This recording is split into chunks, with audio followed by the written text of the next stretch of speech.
Thank you for coming in today. Can you tell me a little bit about what is bringing you here today?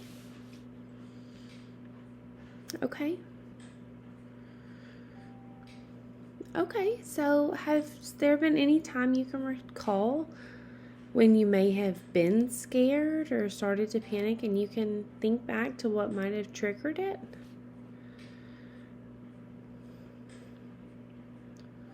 Okay. Oh, okay.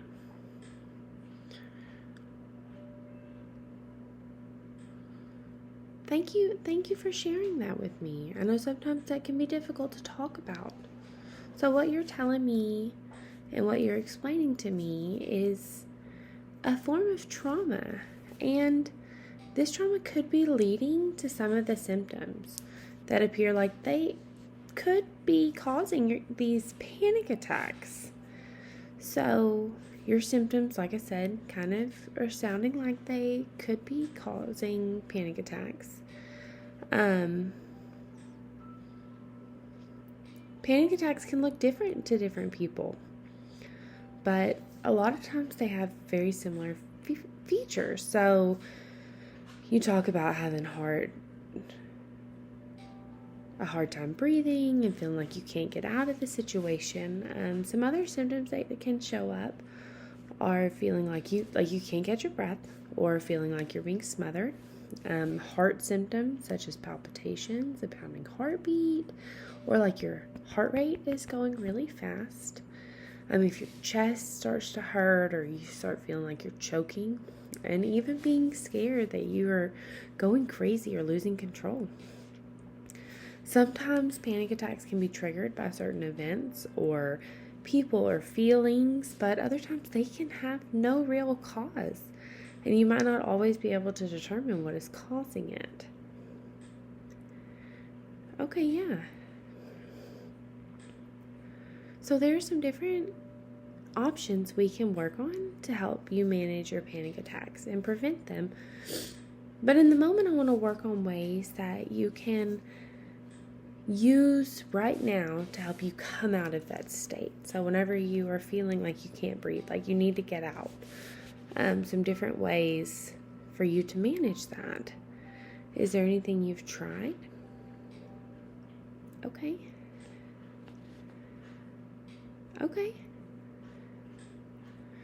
So that is very common. It can be hard to find different ways to manage your symptoms of this. So one of the ways that I want to talk to you today about is going to be deep breathing. Have you ever heard about deep breathing? Okay, yeah. So most of us hear about it, but like hearing about it and practicing it are two totally separate things. So, right now I just want you to take a moment and pay attention to the way that you're breathing. You might be a little bit nervous right now, and that's totally normal. So your breathing might be a little bit faster than we would like. Okay, so now I want you to breathe in through your nose and out through your mouth. And you can hear. Okay, so what we're going to do is it's called box breathing. It's where you're going to breathe in for 4 counts, hold for 4 counts, let out for 4 counts, and then hold out for 4 counts. Okay, are you ready? Do you think you could try that with me today? Okay, good. So I'm going to count, and I'll prompt you. Okay, are you ready? Okay, good.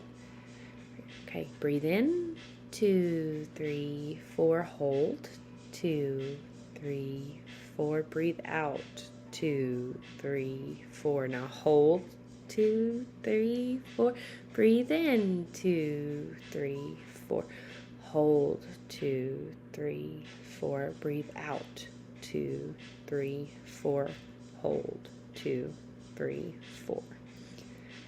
Okay, how are you feeling now? Do you feel like that is something that you might be able to implement the next time that you start feeling like your heart is racing, or like you can't breathe, or you're panicking?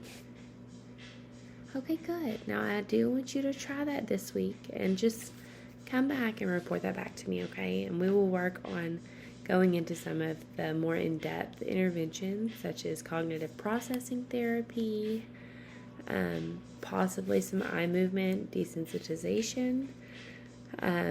There's a lot of different therapeutic interventions that could be helpful for you, and we can discuss all of those together, okay?